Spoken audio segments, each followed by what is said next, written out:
let's just call it out for who it is. But Destiny, who Stephen Bennell, if you're not familiar in the audience, he's got to be, if he's not the biggest, he's one of the biggest political streamers. He's kind of like the guy who I would say like innovated this whole thing, right? Like streaming about politics online made it like a popular, economically viable thing for people to do. He sort of helped create this space. Love him or hate him, I think that's just reality, right? Yep. And what he says, matters to an extent that it more so than it does a normal streamer. He has a huge audience. He's very influential in this space, and the stuff that he was saying, I mean, I can't describe it as any other way than abhorrent, right? Like it was just a callous disregard for human life. And I know you've had run-ins with Destiny in the past. We don't have to get into the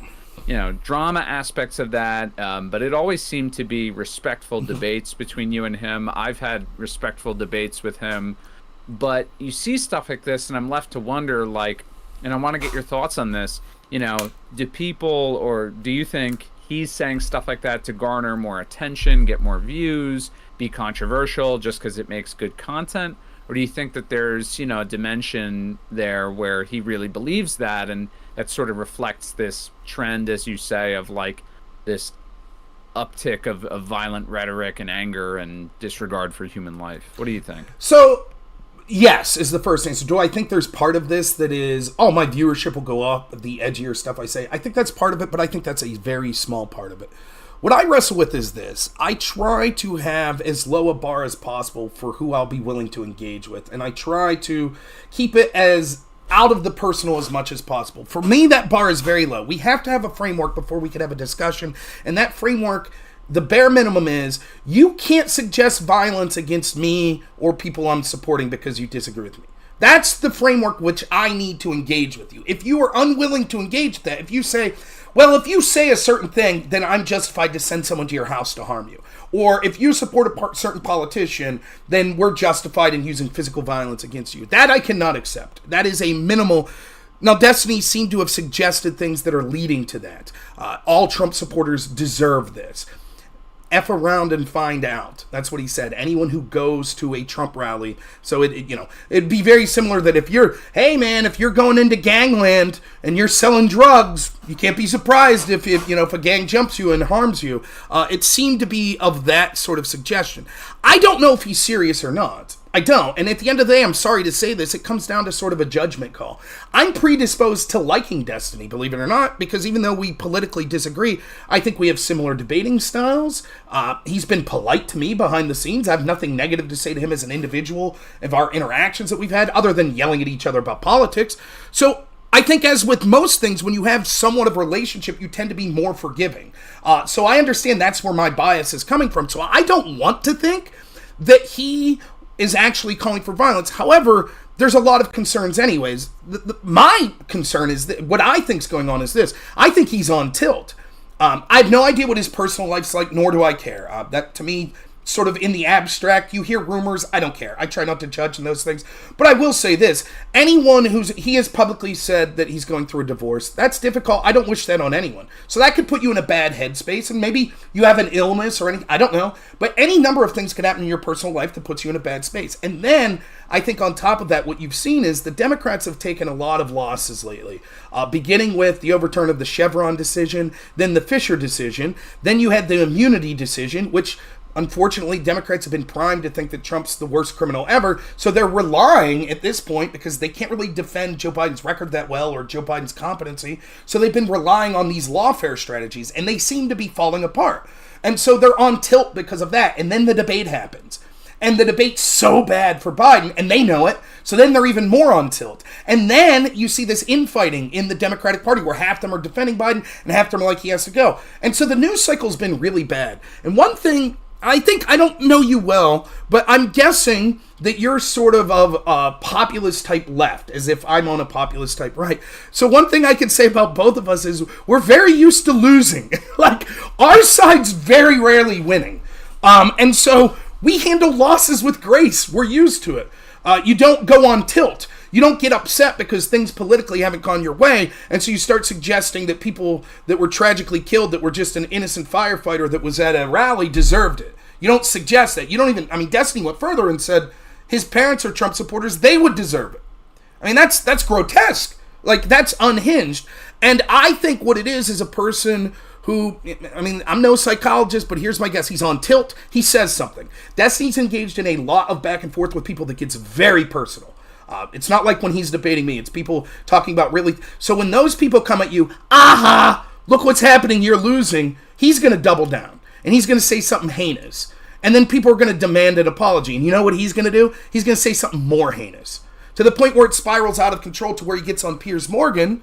And Piers is like, can you just condemn the attack? And he says, no, not in front of you. Because his whole persona is, how would he look to his fans if he says, you know what, I'm sorry, that was over the line. Clearly I'm being irresponsible with my Reddit. He's not going to say that.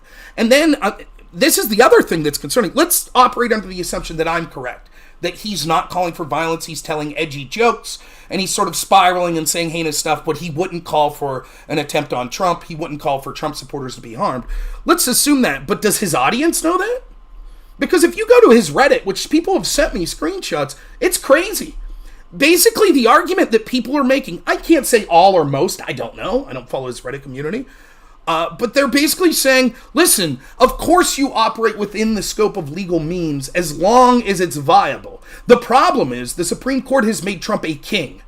And so now there are no viable legal ways to stop this would-be fascist dictator. And so therefore, we now have the moral obligation to operate outside the scope of legality. And that's insanely frightening because even, I'm not one to blame streamers for the actions of radical people in their community. And even if someone in his community would do something very radical, I'm not directly drawing a line to Destiny and saying he's legally culpable. But at this point, when you're going to say things that inflammatory and you see it, you see your audience getting amped up, maybe you have some sort of moral obligation to make it clear to them. Listen, of course, even though I do think Trump's, a really terrible person, I think he's a danger to democracy. Clearly, I'm not saying, even if on Piers Morgan, I wouldn't tell him. I will tell you all, please don't engage in any acts of violence, and I don't hear that. Instead, I hear sort of a doubling down, and, I don't want something terrible. I feel that one thing that people like me and you could do in this space, let's be honest, I don't know that we could move the needle on a national election in a meaningful way. Maybe, but probably not. But one thing we could do, I think, is comport ourselves in a way that those that are watching us or interacting with us hopefully could get something from it. And if that thing that I could give to people is like, listen, you could hate me, you could hate the guy I advocate for, but please don't throw your own life away saying something crazy or doing something crazy. And so, but my message isn't going to get across to an audience like that because they hate me because I'm a right-winger. So they're not going to like me. So, I think that Destiny probably needs some friends in his life, and I hope that he has them, and I hope they're pulling him aside and like, man, you got to be careful.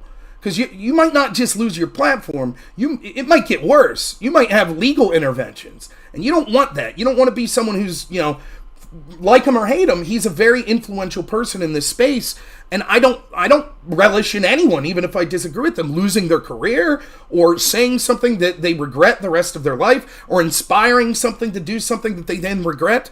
So that's my take on it. I'm not at the point, once I'm at the point where I am convinced that he's actually calling for violence, that's it. I will never interact with him again. I won't interact with members of his community, both for my safety and just because morally I think we shouldn't engage with people like that. However, I don't feel that that's where he's at, but it's just my gut feeling.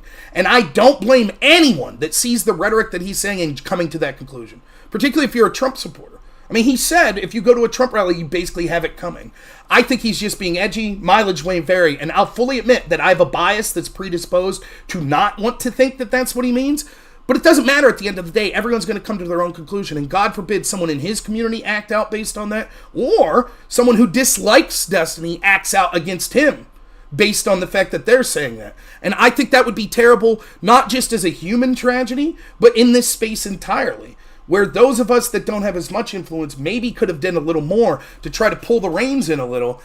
And I'll be honest with you, one of the things, there are people, all right, if you really want me to say names, I will, but I'll just say this, there are people that are sort of orbiters of Destiny that I thought were more level-headed, that I talked to publicly, and was like, hey, can we agree that we have a framework of like saying you wish this attempt on Trump's life was good is bad, that we shouldn't really believe that? And they're like, well, what do you mean, well? Like, that to me is almost worse than Destiny, because Destiny, I understand he's an edgelord. That's what he's going to do. But these people that normally are like, well, okay, what's your rhetoric? That are like, one person tweeted out, at what point without the knowledge of hindsight, should they have taken Hitler out in Germany? And you tweet that out 12 hours after an assassination. Like, you know what the message is that you're sending there, right? Now, I've talked to that person and they gave me an explanation, and being charitable, I'm willing to accept it. But 99% of the people that read that tweet would have got the opposite intent. And that's the stuff that worries me, that when someone starts spiraling, and you know this, right? Everyone who's listening right now seen that friend at the bar whose girlfriend broke up with them and they're drinking too much and they're about to get behind the wheel, and you're like, hey man, no. Or they're going to pick a fight with someone. Don't do that. What happens when those people don't have friends? They make bad decisions. Every one of us at some points needed someone to pull us aside and say, wait a minute, think of what you're doing. I don't know that Destiny has that. I wonder how many people are around him because it's financially beneficial to them. And that's one thing I could say about someone like me who's a smaller streamer. Ain't nobody hanging out with me for money, because I don't have money and I don't have big views. So if someone tells me I'm being stupid, I take it that they either don't like me, or if it's someone I trust, that they're saying it for good reason. And so I feel bad about the whole situation. And I'll be honest with you, I love it, man. I love debates. I'd come on here, me and you would argue about Bernie versus Trump, or I'd go argue with Destiny about Biden versus Trump. I love that. I've not had fun this past week. I think it's been miserable. And I think my audience can see that I'm getting calls from normies in my life that haven't talked to me for years that are like, I'm a left-winger, I hate Trump, but my goodness, I'm sitting at lunch at work, and everyone at my lunch office is like, man, I wish that bullet would have taken Trump out. And they're like, wait, what? Like, for real? I hate Trump too, but come on. Like, that's where our country's at. Normal people are starting to notice, like, now I don't know, you saw Tenacious D come out and say that. The band, did they mean that?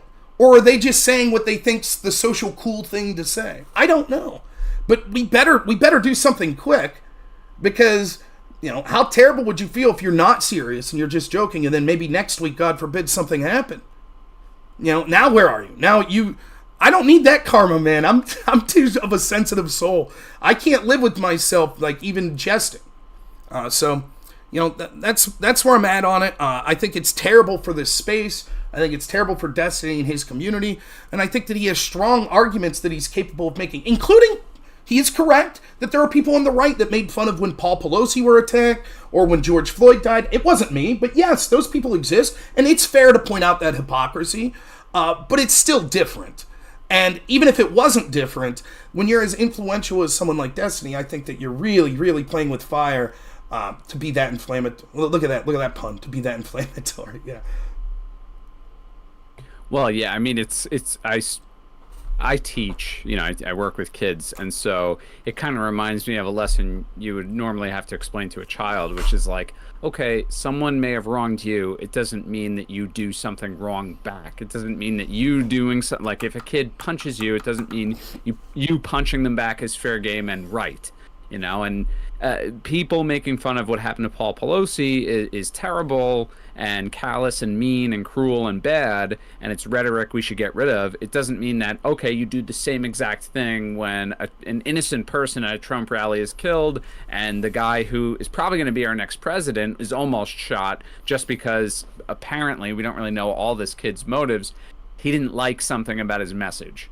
But I do want to kind of speak to one other point you made there, and I think it's really important, and this wasn't a mass shooting per se, but is similar symptomatically, right? Alienated loner, bullied kid, whatever, snaps for seemingly no apparent reason, and goes out and does something drastic and crazy. And it's kind of ironic, right, that all of that rhetoric from Destiny, we can kind of assume, or we're making a lot of assumptions anyway, about Destiny being this sort of alienated, frustrated person who, yes, he might have people around him, but no one keeping him in check, as you say. And I think the theme that I see here is that lots of violence, be it political or just regular social violence, is born online.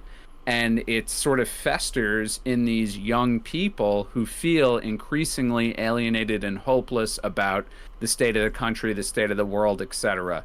And it's like kind of a scary, I would say, like symptom of like a deep, deep, deep social problem in America.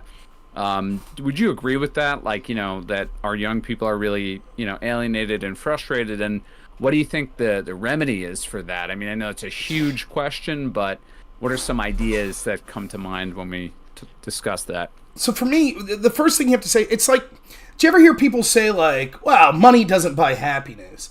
But that's a callous thing to say if someone's starving to death, right? So I'm acutely aware that I am one of the luckiest people that have ever lived. I have a fantastic wife. I have a fantastic son. I grew up pretty poor, but with parents that loved me. There wasn't any trauma really in my life. And I have a ton of friends. I'm very lucky. I really am. So I know it's callous of me because I think, to answer your question, the first thing I always think when someone says there is a problem, and so what can we do to solve it? I think the most important thing you could do is say, well, what can I do? What are the things that I, in my own little world, there's a growing problem with trash on the streets in our community. Well, what if I went out and cleaned up trash for a mile? Like, that's a starting point. It doesn't take a lot to think of that. And so I always try to think of it. So I do agree with you with this problem of there are systems that are failing, particularly young people, and they have reason to be frustrated, and it's bleak. It really is.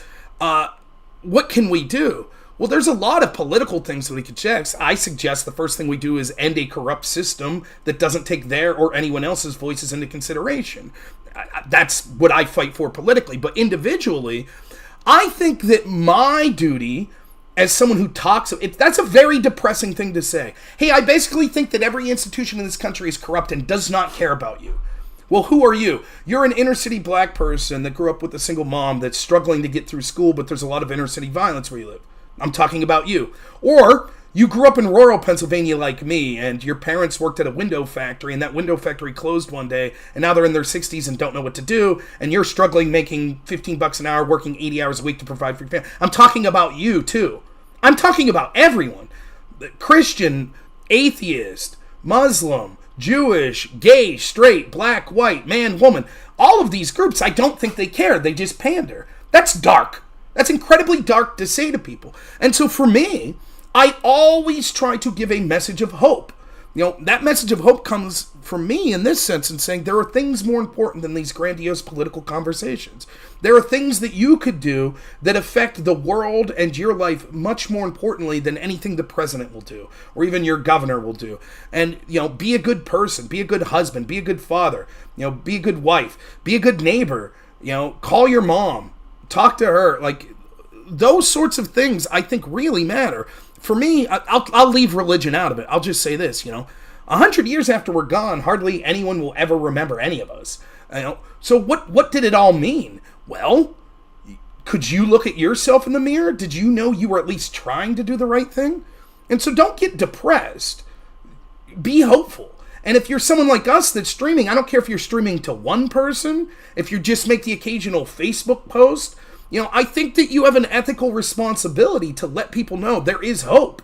It's not this bleak, disgusting, nothing will ever change. It may be. It's not a movie. That's true. We're not in a comic book. The good guys don't always win. But all you could do is control yourself. Are you living right? Are you trying your best? That's good enough. All this other stuff's extra, affecting the world, and so that's, and it's not perfect.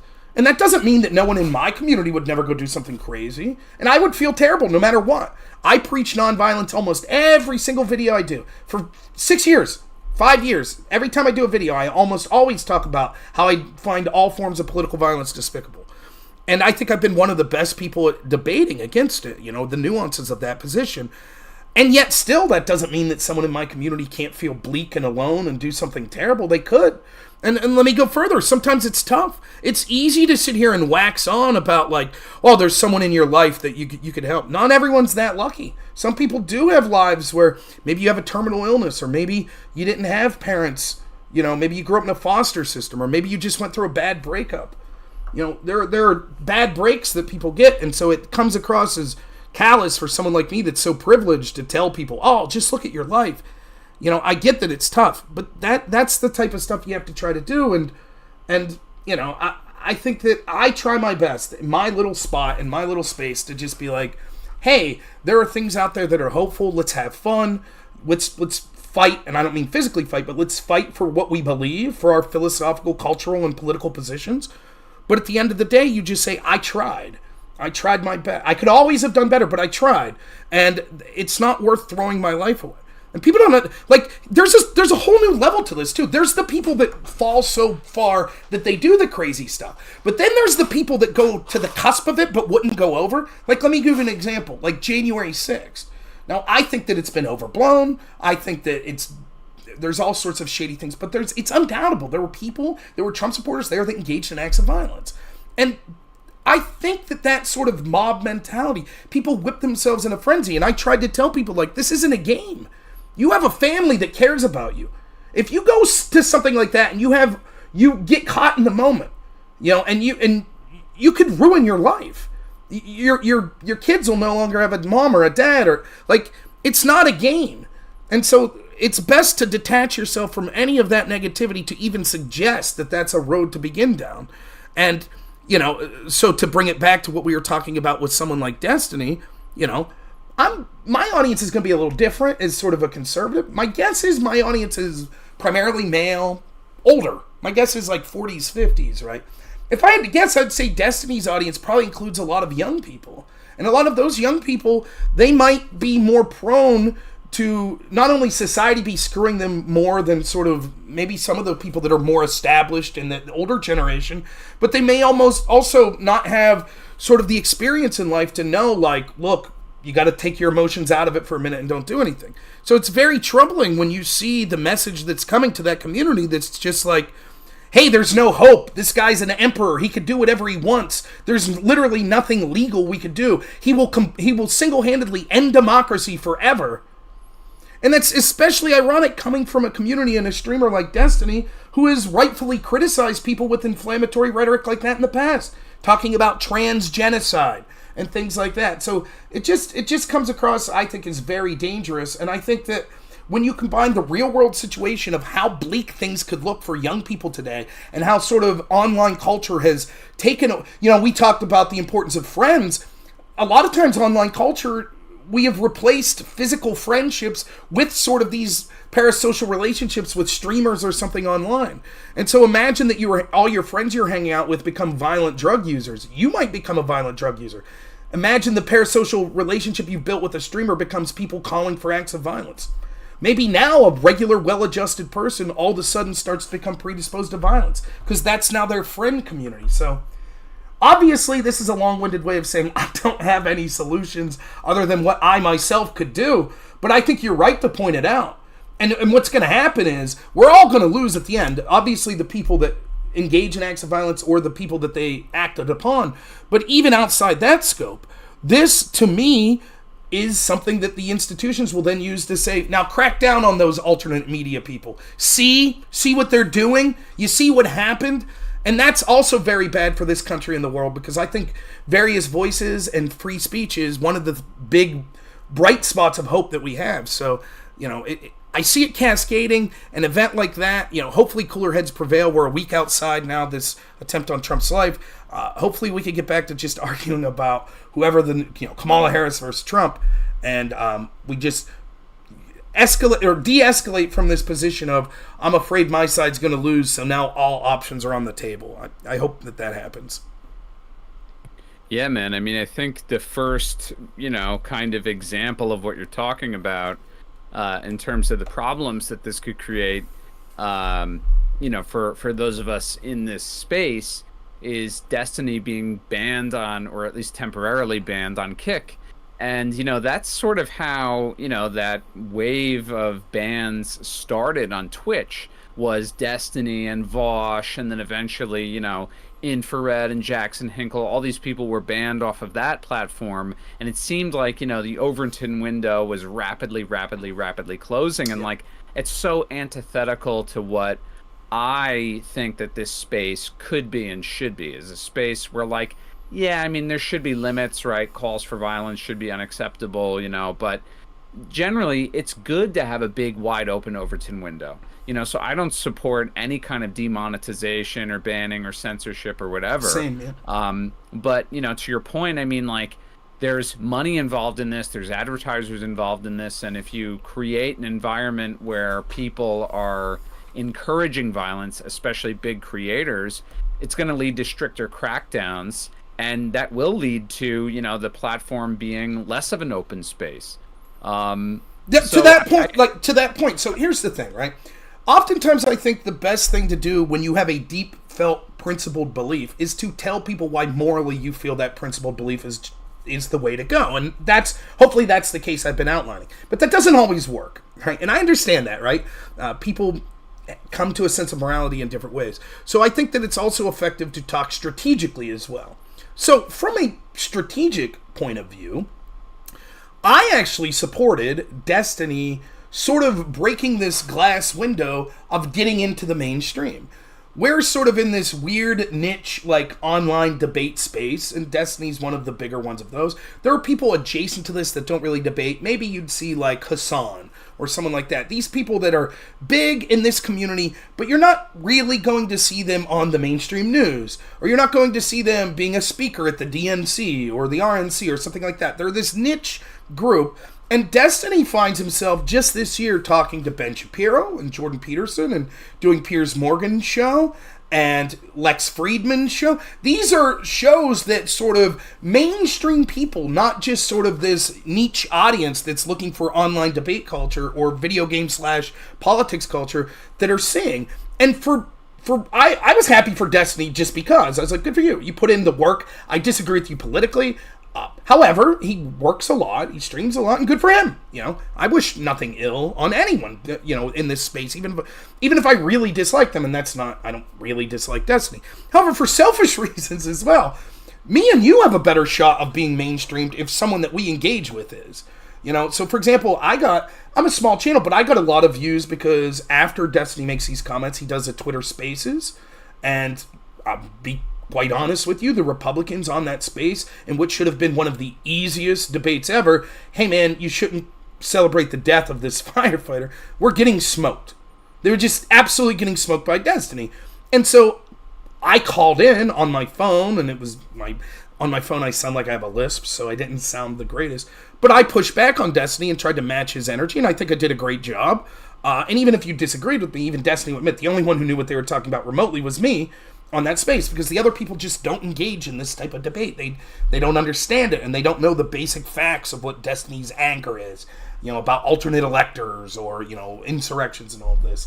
And so, that gets me noticed, right? Maybe I get a chance to do Piers Morgan's show. I got a chance to do Tim Pool's show, basically because I debated Destiny. So I have nothing but positive things in wishing Destiny to continue to grow, because as someone who debates him quite frequently, that helps me, and that helps everyone that's in this space. It legitimizes the space in ways that it would be hard to do without one or two individuals being sort of the standard bearers that go out and do that, regardless of what political side that you're on.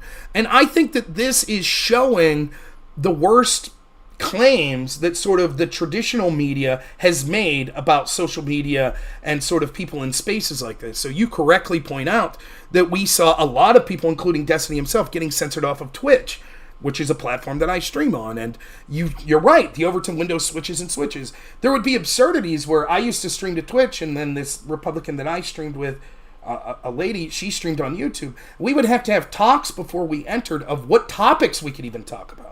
Well, you can't talk about this topic on YouTube, and you can't talk about this one on Twitch. That's sort of insane. Both of us completely non-violent people. We're not bigots. We're not racist. And yet, still, you couldn't talk about certain things about the pandemic or about lockdowns, or you couldn't talk about certain things of, who should be allowed to participate in what college athletics. Depending on what platform you're on, you literally can't say anything on some of those subjects. And I think that what happens is, although there's some schadenfreude from my side of the aisle to look and say, see, look at what's happening with Destiny, see how he's unhinged, this is who the left is. I get that impulse, and I don't even mind people that do that. It's not what I'm doing, really, but that's fine. You have the right to do that. But the problem is, are you cutting off your nose to spite your face? Because is the real lesson that's being learned here is, we can't have people engaged in these sort of conversations because look what happens. They're not professionals like Piers Morgan or Rachel Maddow or Ben Shapiro. We can't leave just everyday normal people turn on the camera and the microphone or this happens. All of a sudden they're saying, yay, I'm celebrating the horrible death of this innocent person. And so therefore, let's pull the plug. Let's have more restrictions on this. Let's, and like you said, even if you're a free speech advocate, and even if, let's say tomorrow me and you somehow come up with a bunch of money and we buy YouTube, of course, I think both of us would be free speech advocates to an extent. Like, obviously, illegal things, calls of violence, exploitation of children, those are beyond the pale. But other than that, I don't mind someone saying a heinous political position that I disagree with. The problem is, we'll quickly realize, we have to sell advertisements.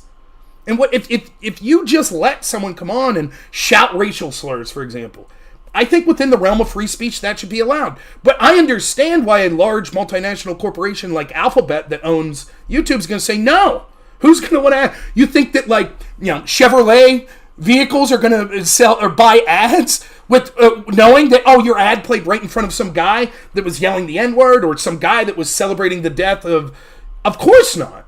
And so me and you could say, well, principally we think they should, but financially we understand, practically we understand. They're going to say no, we don't want that. And so for me, when you have big names in this space that are out acting like that, I think that it sends a terrible signal. And we already have institutions that are predisposed to wanting to crack down on forms of alternative media. And so all around, it's really bad. It's not fun to be in this space when these sorts of things are happening. And I'm not trying to sound like, and again, I can't stress this enough, dark humor is one thing.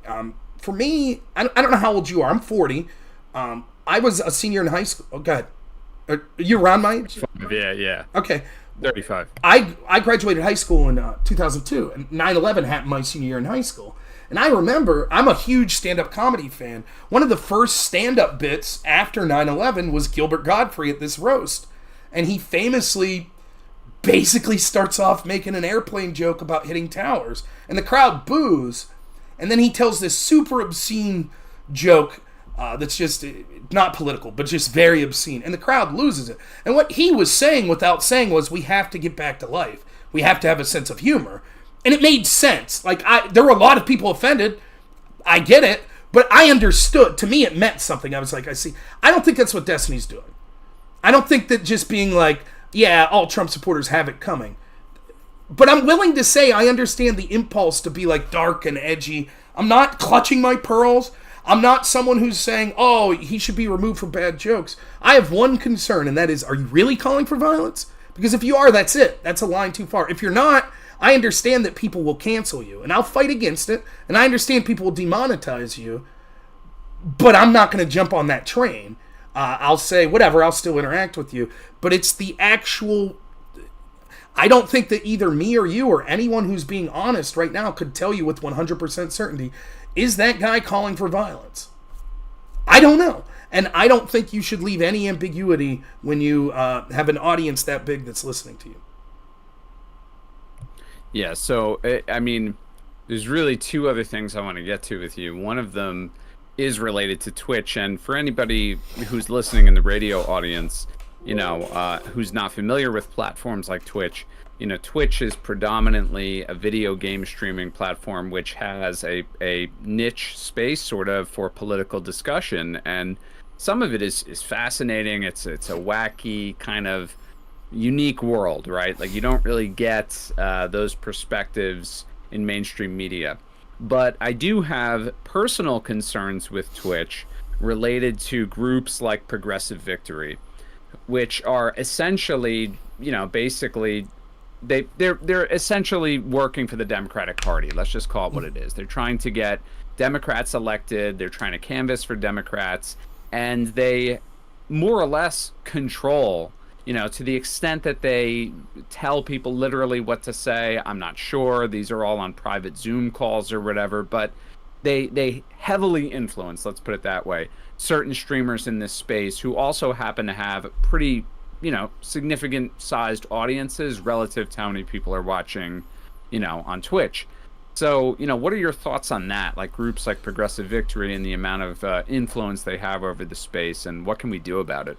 What can we do about it's a really difficult question. The thoughts on it specifically. So, first off, I don't mind someone, particularly it's the old Bill Hicks joke, right? Where it's like, why is Jay Leno taking commercials for, for car companies or snack companies? That guy doesn't have enough money. Now, Willie Nelson, on the other hand, he owes the tax man. So we can turn our head and like, okay, Willie, you got to shill for some rolled gold pretzels. That's all right, Willie. We understand. If you're, there's a lot of people on Twitter.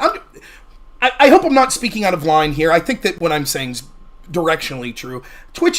When Twitch politics is overwhelmingly younger and left-leaning, both in its audience and its streamers. So for every 40-year-old conservative like me that's on there, there's probably 10 political people that are in their early 20s with a way bigger audience than me. And so it's just saturated with sort of a younger left-wing audience. So let's say you're someone who, maybe you're in college and you don't have a job, or maybe you're out of college and you can't get a job, and so you're going to be a professional streamer. A lot of people get into it doing video games, but some go this route. They go, okay, we're going to do politics.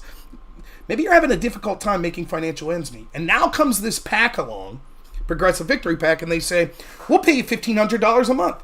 And not only that, here's what's even better. We'll make sure big names come on your channel. We'll let you moderate debates with Congress people. We'll there's all these other streamers, like these big-time streamers. They'll come on your show. Or actual people in the Democratic Party. They'll come on your show. That's a very enticing offer. And I'm not going to morally tell those people you shouldn't take that offer. Morally, I think that's fine. On the caveat that you should be honest. You should be upfront with your audience that, hey, I've accepted money and I'm part of this organization. It would be the equivalent of if I'm streaming on Twitch, but I get hired by Fox News, and Fox tells me, we're not going to tell you what you could say. However, one topic that we really want you to talk about is this. It would be unethical of me to not mention that. To not say, look, I'm being paid by Fox, and Fox would like me to talk about this. Because just like, it's to me, it's no different than someone who reviews restaurants. And they don't tell you that the restaurant they're reviewing today paid them $1,000. Even if you give your honest opinion, the audience has the right to know that there could be bias because you've been paid. Now, that's part one. Part two, the PAC itself. I think it is a shrewd political move to see that media is transforming, and that I think that the future wave of media, it's not just internet. It's that the personalities we used to see, the Rush Limbaughs, the Jake Tappers, the Rachel Maddows, the Sean Hannitys, I think that there will still be a handful of them, but what you're likely to see is personalities that have a smaller audience, but many more of them. So there'll be some really intriguing farmer, right, who has a lot of political opinions. And people that are predisposed to liking people in the farming community are going to attach themselves to that person. Or maybe an artist, or maybe a musician, or a video game player, or a comedian. All of these groups, and it gives you sort of a buffet of people to find a niche for them, instead of hoping that someone on Fox News or MSNBC or on talk radio meets that niche. And so I think that if you're a political organization, you're saying, we're looking 10 years ahead. What's going to be moving the needle in 10 years? It very well could be places like Twitch or streamers on YouTube. And so politically it makes sense to say, let's get money in that. Let's get an organization. And by the way, you see this outside the scope of just streaming when you see people allegedly, I want to be clear, I'm not trying to get in trouble here, but people like Harry Sisson or JoJo from Jersey or Brooklyn Dad. The allegations are these seemingly are organic Twitter accounts. Just people, mom and pop, just a regular college kid or a regular mom or a regular dad that are telling their political views, and all of a sudden they're blowing up and they have hundreds of thousands of followers. But the allegation is that it's sort of astroturfed, that actually they're getting paid by and I'm not saying that about any of those three specific. I can't prove any of that. I'm just saying that's what the allegations are. And it's very effective. And so I get the effectiveness. Now, the morality of this, I think it sucks. I think that it's what's attractive to Twitch and what's attractive to, just go back to YouTube, the beginnings of YouTube. To me, what was attractive, I went to college for media. That's originally why I went, to be a journalist. And one of the things way back then in 2003 that all of my left-leaning journalist professors talked about was gatekeeping in the media. And they used to say things like this, 10 corporations control like 90% of the news in this country. And they sort of gatekeep the topics and the people that get into the conversation. And then comes something like social media and YouTube. And it's like, all you need is a camera, man. Anyone could get in on the conversation. And I love that. That, to me, is truly free speech and truly democracy. And so I hated this idea of gatekeeping. I was predisposed to not like it anyways, and then that's what I'm being taught in school. And now all of a sudden it's like, well, what if we take that free speech platform and we sort of gatekeep anyways? Because it's one thing to just pay these people. But I think what you're getting to is the influence that a group like Progressive Victory has on the moderation of Twitch itself. That's where it becomes problematic. It's not just, hey, we're promoting this streamer. It's, we're promoting this streamer, and we're going to try to shift the Overton window to say the stuff we want to talk about is what you could talk about, and this other stuff's out of bounds. And for me, more than any, YouTube's been the most blatant in the censorship of me, but the one that you have to tiptoe around the worst, I think, is Twitch. Because the Overton window is shifted. So I'll give you an example. There's a person, I'll shout his name out if you don't mind. His name's EOD, small streamer like me, EOD says in a chat room, he's watching a debate. He's not even in the debate. He's in a chat of a panel of people arguing about women in politics. And someone in the chat says, I don't understand the argument for repealing the 19th Amendment, women voting. And he says, well, the argument is that women never really wanted to vote, and it was sort of gaslit by these powerful organizations that then knew that they could appeal to certain beliefs that women had to get their political agenda. That got him a perma-ban. It wasn't even a belief that he holds. It wasn't even something that he said on stream. That's something that he said in chat. He said it in chat and was like, well, this isn't my belief, but this is the argument. And he got mass reported. And those are the sort of things that happens. And I'm not blaming Progressive Victory. I'm not saying it was them. But it certainly was on a channel that is being paid by Progressive Victory. And it seems that the audience is very gung-ho to mass report views that they think are outside the scope of views that they would like. So, it's troubling because you would like to think, here's a harsh lesson for everyone listening. How many times will we be let down with some internet personality we like, whether it be a video game player like Dr. Disrespect or some political pundit, that you'll realize, my goodness, this person wasn't as they seemed. This authentic, because what we all want is authenticity. That's what you want. You want a unique character that's being themselves, that's not lying to you. It's who they are. That's why, professional wrestler, the best professional wrestlers, their characters are always something that's unique to them, that's real. Even if you're playing a bad guy, you find this part in yourself that it makes it so much more real. And unfortunately, what you're starting to see is a lot of it's not organic. A lot of it's things behind the scenes. People getting paid by big money. Big money people that are lobbying the groups that own YouTube and own Twitch and are saying, these are the sort of conversations we want promoted. These are the sort of conversations we want limited. And when I'm guessing it's the same with you. When you're someone like me with no connections, who truly, I do this as a hobby. I have a full-time job in healthcare. This is literally just my hobby. I don't have connections. And to just start on and be like, hey, I'm going to talk about stuff, a lot of times it doesn't matter how persuasive you are or how entertaining you are. It seems that there are these certain hoops you have to jump through, just like you've heard about other careers. And the idea that what YouTube used to represent, and maybe wasn't Twitch called Justin TV back in the day? It was just what that represented that was so cool was just some guy or some lady that people wanted to watch because they were doing what they love. And now you realize there's so much more going on behind the scenes. And it's depressing. What to do about it, I don't know. I wouldn't advocate any sort of government intervention in the sense that I think that the government should not be involved in sort of free speech activities. However, what I will say is there's a lot of questions. I forget what it's even called now, Section 230 or whatever, where a lot of these companies have a special relationship with the government. I think that there's some problems with that. So for me, when you read the Twitter files and other such things, it's clear that the government, at least in social media like Instagram, Facebook, Twitter, are directly involved. I would not be surprised if that's true of YouTube, if that's true of places like Twitch. So I would really be against any sort of the government coming in and saying, well, no, Progressive Victory is not allowed to pay people to be on the platform. That's not the solution. I think the best we could do now is ask the people that are paid to be ethical and announce that they're being paid, and to point out as individuals ourselves, you know, and I do this all the time. Again, I don't think you care about this, so I'll say someone's name. A guy I really like that's in this space, his name's Counterpoints. I think he's probably one of the most similar people. He seems like an awesome father, seems like a regular dude. He's more of a centrist than me. You know, he's a conservative. He gets paid by Progressive Victory PAC.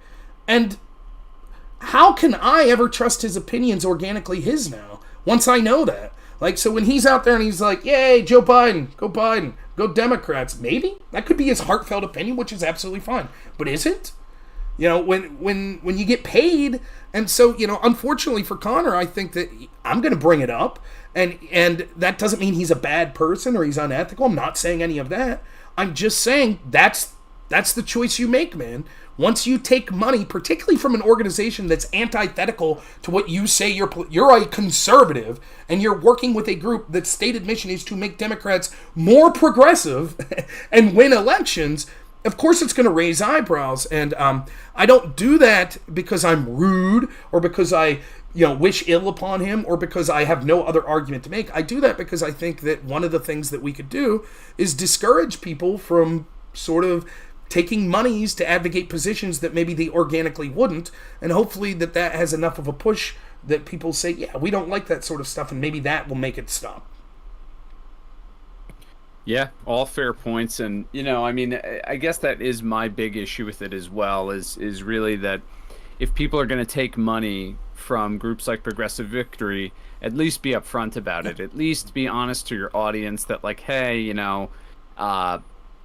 there's money connected to this stream and the things that I say. Maybe I'm not necessarily reading off of a script here, but, there are influential people with money who are paying me who are interested in shaping my political views and by proxy your political views, something like that.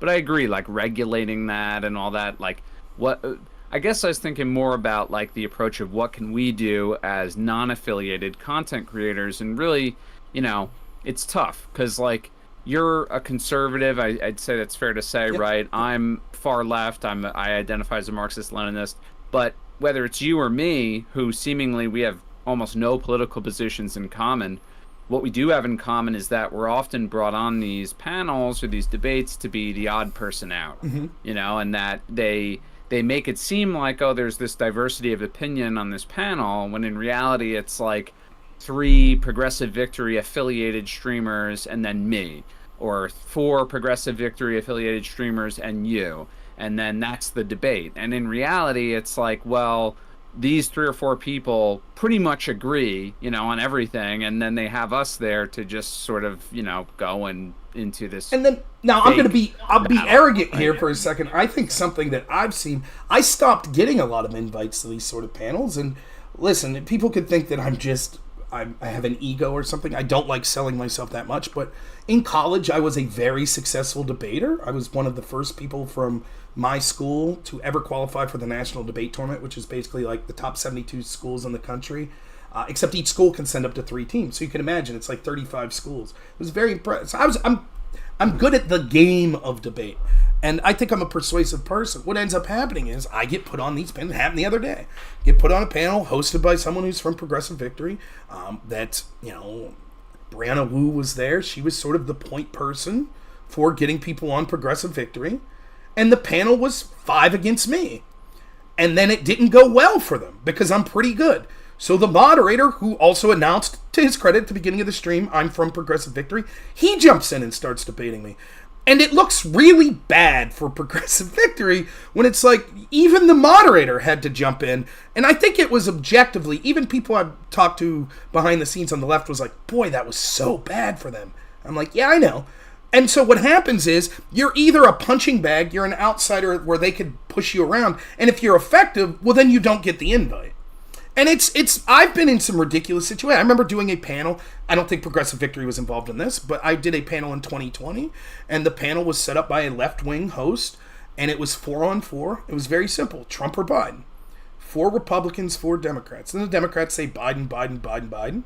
It goes to the Republicans, and they say Biden, Biden. I'm not voting. And then there's me. I'm like, Trump? And it really does. Like, that's the direct, and again, I've already said these spaces, there is more of an audience that's left-wing. There's more streamers that are left-wing. I get all of that.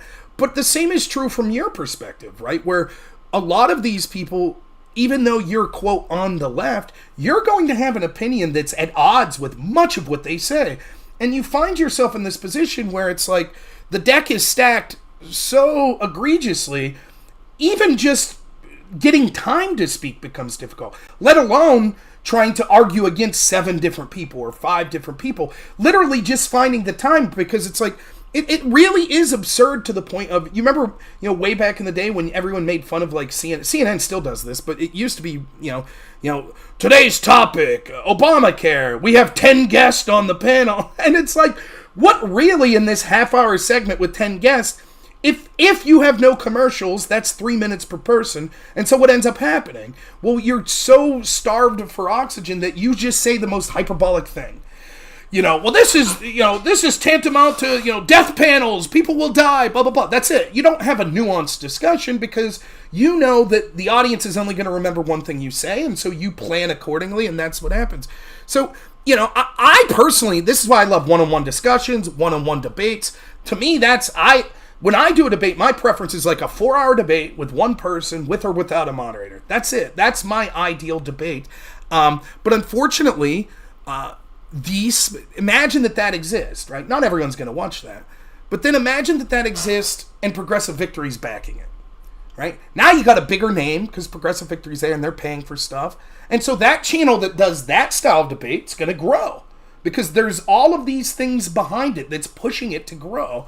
And so maybe then the person out there that's doing what I would like to see, their channel never gets the views. The algorithm never picks it up. They're plugging away, 3 really cool people with diverse views that are having this in-depth 3-hour conversation. There's 4 people watching. And then what happens is, inevitably, the sort of that style of debate that we're talking about, these panels and things like that, people get tired of them.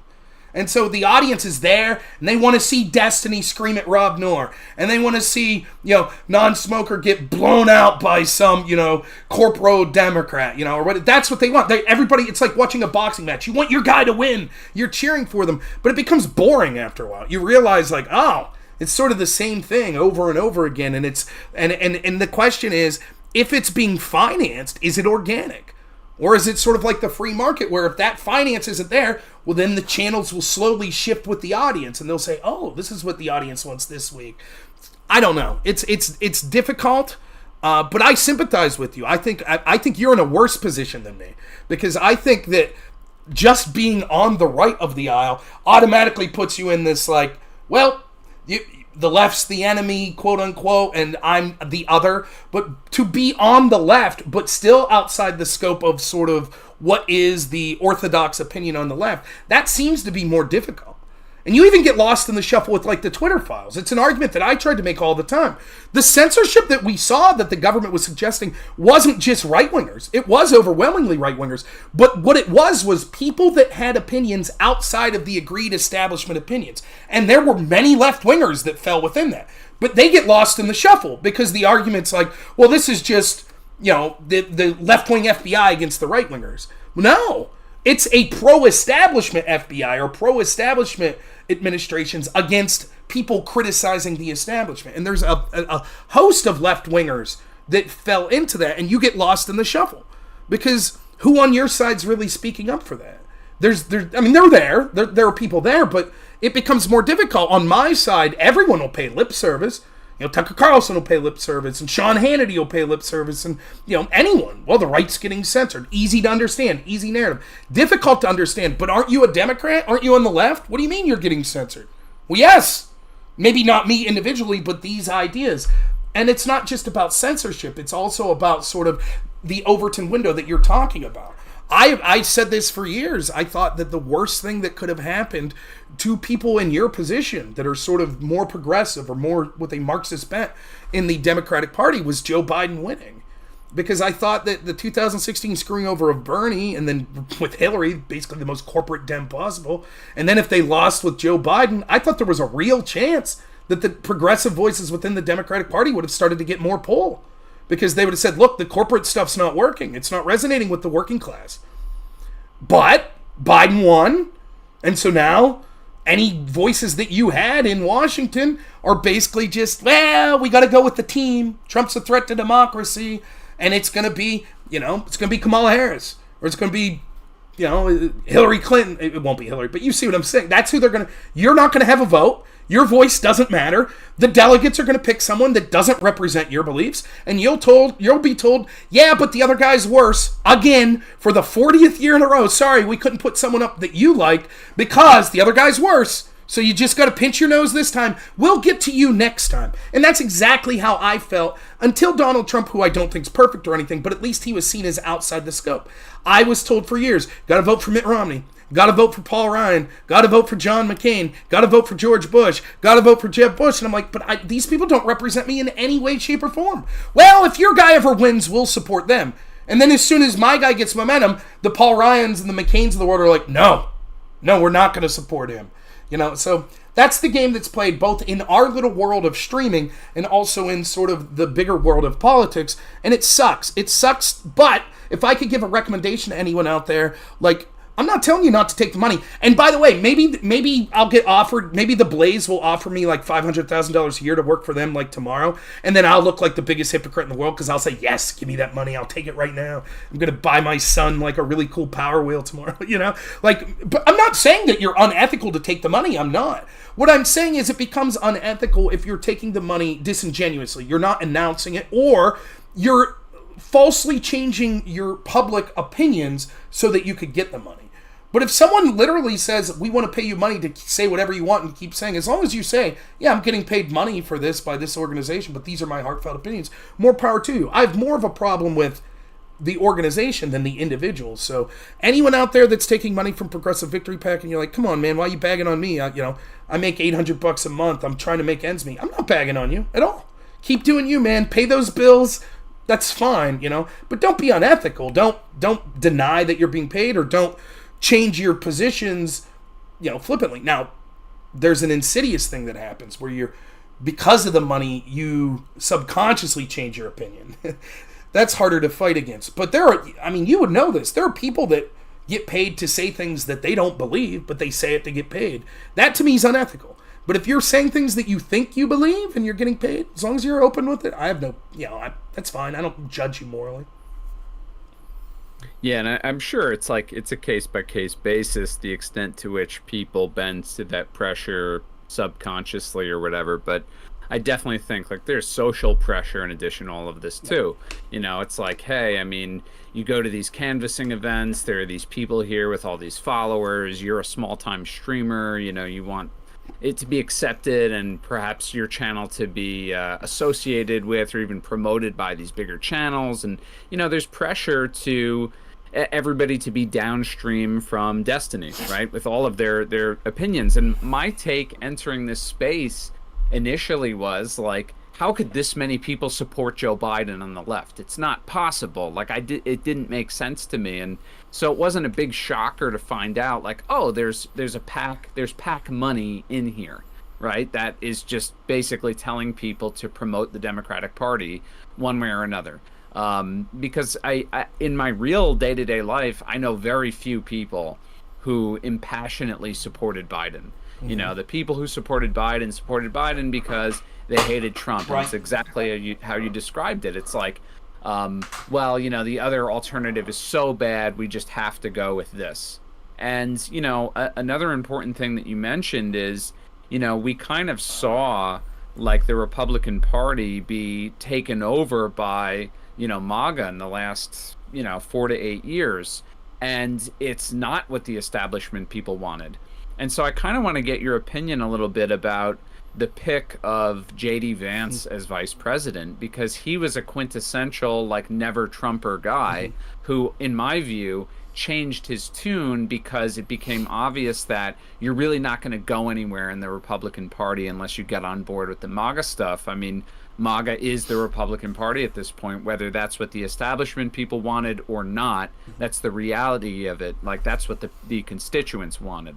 So, what do you make of that VP pick? Do you think it's a good pick, a bad pick? Does it make sense? Does it show that Trump is selling out to the establishment people a little bit. What do you think? So I don't know, JD Vance. I haven't formed an opinion totally on whether or not I think he's like grifting. I'll give you another example. The person that said the things that represented me the most in the election was Vivek. Is he grifting? Because 2 years ago, it seemed that he was saying quite different things, right? So did he have a change of heart? So you're in this weird position. When you're someone, and I'm sure it's similar with you, when you're someone who very rarely has someone in office that represents your views, you're very skeptical when someone all of a sudden, seemingly out of nowhere, starts talking about your views. You're like, does this guy really believe this? Here's someone, like, I always thought that about Elizabeth Warren, right? Elizabeth Warren seemed to me to be sort of, we need, like, the corporate Dems are like, we need someone to appeal to the Bernie voters. Elizabeth, can you change your rhetoric a little? Yeah, sure, why not? And so the corporate, like, Dems were like, yes, great, we like Elizabeth. Even though she sounds like a socialist, right? I don't think she believed it. Maybe that's J.D. Vance, I don't know, I can't say. I look at his life, obviously the book Hillbilly Elegy, who knows how much of it's true, but it seems that he comes from a background similar to me, where he's like this rural person that had some academic success, that struggled a little with his family.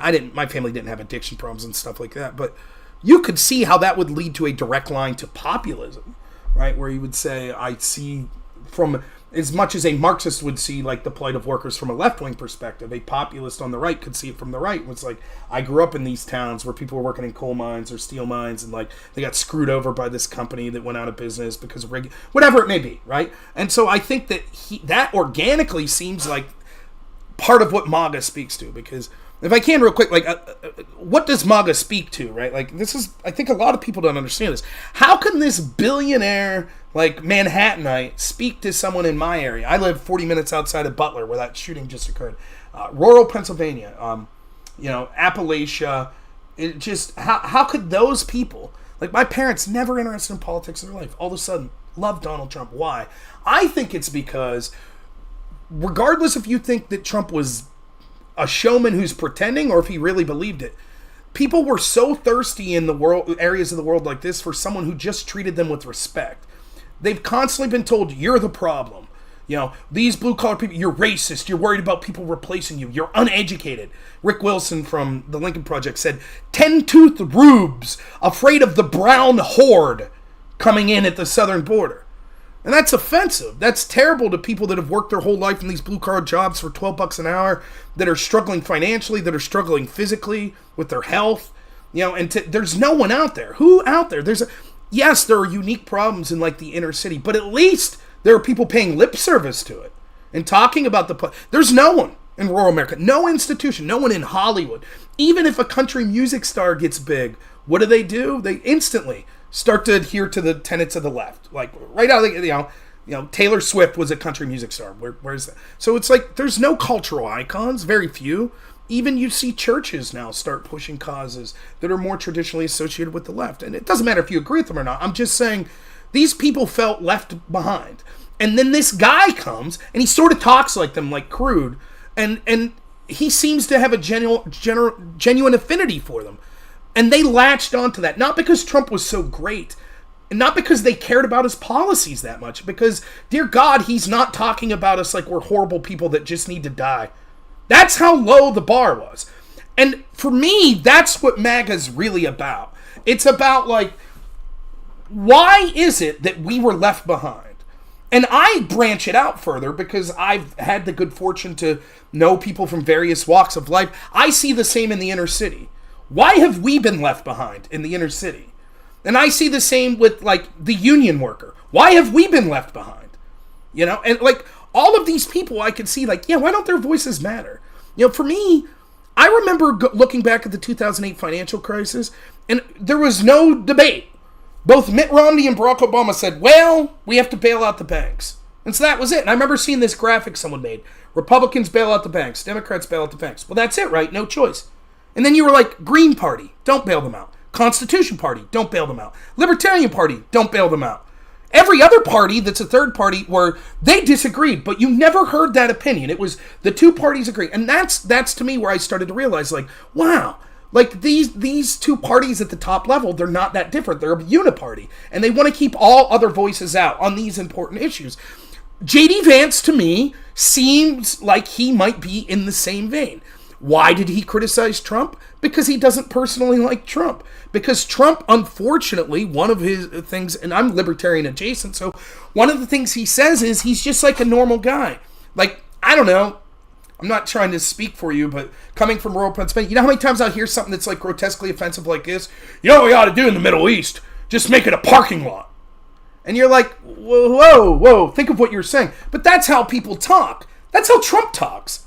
And it's like, yeah, but you're president, dude. Like, you got to be a little careful. Now, I think there are people around him that are like, hey, yeah, Mr. President, we can't do that. We can't send, the 64th Airborne into Seattle to, like, take care of business with these left-wing right. You can't do that. Maybe the National Guard, but you can't send in the Green Berets. Like, and Trump's like, oh, okay. And so, I think that J.D. Vance would be someone of that ilk that's like, what the heck is this guy doing? He's talking like a maniac. This is crazy. This isn't constitutionalism. And maybe then I think probably part of it that's like, dude, you're not going to have a political career unless you're MAGA or unless you're Chris Christie anti-MAGA. That's it. That's in the Republican Party. That's it. That's your only two lanes. It's real. You have to be extremely talented to be like a Thomas Massey or a Chip Roy that's going to be like, yeah, I'll talk crap on Trump all day, but I still defend most of the policies that he's talking about. That's tough.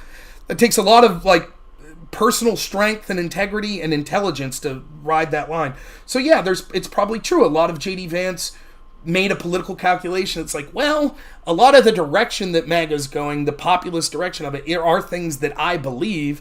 And even though I'd said these things about the man, Donald Trump, and his impulses that I disagree with, I'm willing to put those aside because it would benefit me politically as an individual, but also the ideas that I want put forth. Now, we'll see. He may get in there, and he may just be what some people are saying, that he's this corporatist, Peter Thiel paid for him, and he's just going to get in there and like, Bitcoin, let me make all of my friends insanely rich. That could be true, but I'm hoping not. As far as strategically, I think that at least he picked a populist. I think someone like a Nikki Haley would have been disastrous. I think that would have ensured he would be impeached or otherwise removed because the institutions would have then have an easy way to get the president that they really wanted. So at least he picked someone that was sort of, I hate to say it this way, assassination insurance, because I think a lot of the establishment Republicans, the old guard, don't like J.D. Vance either. But I don't know how much J.D. Vance moves the needle. Like, was there a Trump voter that was like not going to vote for Trump until he picked J.D. Vance, and then they're like, oh, now? I don't think that person exists. So there's two ways, when you're picking your VP, there's two ways to look at it. How does it help your administration once you're elected, and how does it help you get elected? And I don't think J.D. Vance does much on the latter. How does it help once he's elected? Maybe he has someone that's a slightly cooler head that'll push for populism, and that the establishment won't want in there, so they'll be hesitant to try to impeach or remove Trump or take him out in any other way. So. Yeah, I think that's great analysis. And, the last thing I'll ask you about is, it's more of like a general question. This program, it airs in Suffolk County, which is like pretty much 2/3 of Long Island, more or less. It's really like the eastern portion. And a lot of people are aware, I think, that New York is like a solidly Democrat state, but that's largely due to New York City and the 5 boroughs. When you get outside of New York City, it's decidedly more mixed, right? I'm not going to say it's very conservative, but it's much more mixed. Suffolk County has actually gone to Trump in the last 2 presidential elections. It's, by national standards, an affluent area, but I would say there's a large, segment of Suffolk County that is working class people who are much like the Midwest, alienated, frustrated, and feel as though people in government don't speak for them. So in other words, you're kind of broadcasting right now to Trump country. And so I would ask you, as a conservative, what are your predictions of what I think will be, for sure at this point, a second Trump administration? Do you think, what are some, do you have any like wish list items here? Like what are you looking forward to, and what are some concerns you might have? So first off, I don't think Trump will win. I think that they will find a way to ensure that doesn't happen. I'm not saying necessarily illegal, but I'm saying when you control so much of the public narrative through manipulation of algorithm, intel age. I mean, look what happened in 2020. There was a professor named Robert Epstein. He said that as many as 16 million votes could have been swung to the corporate Democrat wing of the party based on the manipulation of Google alone. And because Google controls Google and then YouTube and various other entities. That stuff's powerful. Then when you have the intel agencies that are putting their thumb on the scale, I think it's still an uphill battle for Trump. But certainly things are looking rosy right now. Looks like it's going to be Trump versus Kamala Harris is best guess now. And Kamala's not very likable, unfortunately. And despite what the Democrats will tell you, I don't think it's because of her race. I think it's because she's sort of vacuous. In the way that Joe Biden is sort of an empty suit because, unfortunately, his cognitive decline, I think Kamala Harris is that in that she's a true politician in every sense of the word that's like, tell me what to think, and that's what I'll do. That's what, for me, the debates in 2020 where she made this big stink about Biden being against busing, forced busing, and, clearly her focus group that night said, no, that's not a good issue for you. And so the next night she comes out and is like, oh, but I'm not for forced busing either. It's like you basically called this dude a racist the night before. And now you're admitting, like, that to me is the quintessential establishment politician. So it looks on paper like Trump would win. If Trump wins, what do I expect? Failure.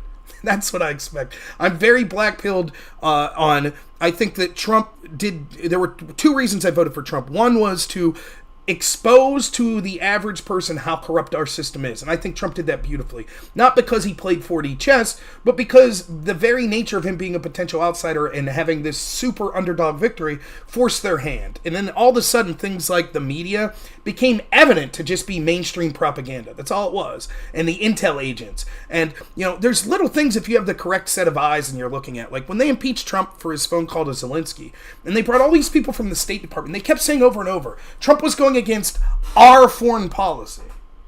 I'm sorry, your foreign policy? He's your boss. He was like him or hate him, that's who people voted for. And so the foreign policy that he comes up with is the will of the people, in essence. And for you to be like, no, we know better. We're unelected bureaucrats that have been doing this for 20 years. That was exposed. And that's exactly what I want. What wasn't done was part two, which was do something about it. And Trump did nothing. And I'm sorry if you're watching and you're a Trump supporter, I've said this. This is why I favored Vivek and DeSantis in the primary. I'll still support Trump. But Trump had his chance, and he said he was going to drain the swamp, and he appointed people like Bill Barr and John Bolton.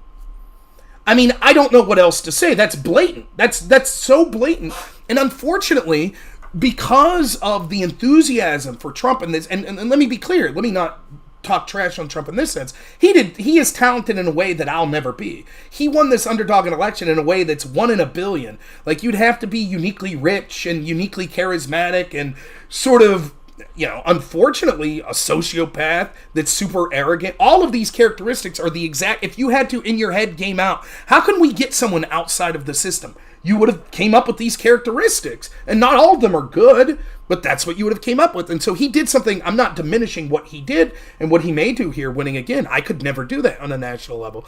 But let's be honest, he failed spectacularly in actually draining the swamp. What I would like to see done is, I think that we need to understand that the biggest threat to us having an actual voice in government are the unelected bureaucrats in the executive agencies. And I think that to the extent that people in agencies like the NSA, the CIA, and the FBI have engaged in criminality, top-level people need to face justice. I'm not saying automatically go to jail, but those crimes should be tried. I think that the transparency is crucial, and that the American people have the right to see terrible things that our intel agencies have been up to, both in the United States and around the world, whether that be drug running, color revolutions, other sorts of things. All of these things need to be addressed and made transparent. I would like to see the FBI eliminated as an institution, because I think from the times of MLK and Malcolm X till now, they've engaged in things outside the scope of what their stated role should be to put their thumb on the scale. And I would hope that he would trim down and have accountability for agencies, everything from the EPA, Department of Education, IRS, State Department. Reining in all of those agencies, I think, is the most important thing, and that's what I would like to see him do. Am I confident that he'll do those things? No. I am not confident, unfortunately, but that's what I would like to see. Go ahead. I got to mute for a second, but go ahead. I'm listening. Yeah, no, that's all really good, and yeah, I mean, I guess the only point of departure I have with you is, I mean, I think he'll win. I don't see a path in which he doesn't win, and that's just me using conventional political logic, which doesn't seem to apply anymore whatsoever. But, following the assassination attempt, following Biden saying he won't run again, Kamala Harris is extremely unelectable. Anybody else who might, throw their hat in the ring or be considered at the upcoming convention, I don't see anyone being able to scrounge together, a campaign. And really, I mean, 1 month's time. I mean, ballots start going out as early as September. It's like there's just not enough time to get the American people to support you.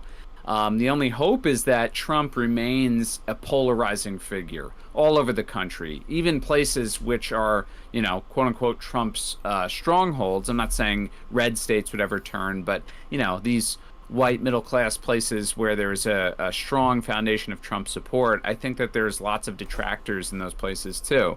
So I don't know. I mean, I think Trump has a really good shot, but you never know. So with all that said, look, I'm going to wrap up the actual radio interview part of this, and I just want you to kind of you mentioned a bunch of places that you stream. Why don't you plug them for us? The ones that anyone in the audience, if they want to check you out, are most easy to find you on. Yeah, Rob Noor. Easiest places to find me is Normal America with Rob Noor on YouTube. And then you can just find me on basically any other platform. The easiest one to reach me would be X or Twitter, whatever you want to call it. And it's just Rob Noor. And that's spelled Noerr. If I could have one message that I'm going to impart to people, like me, hate me, like Nonsmoker here, hate him, whatever, please don't engage in political acts of violence or say things that you'll regret.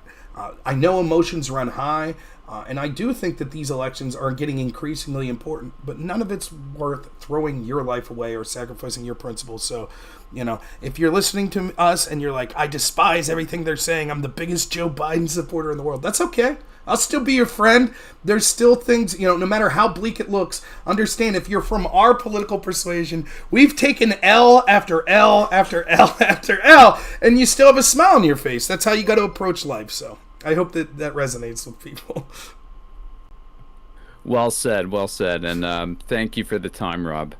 All right, thanks so much.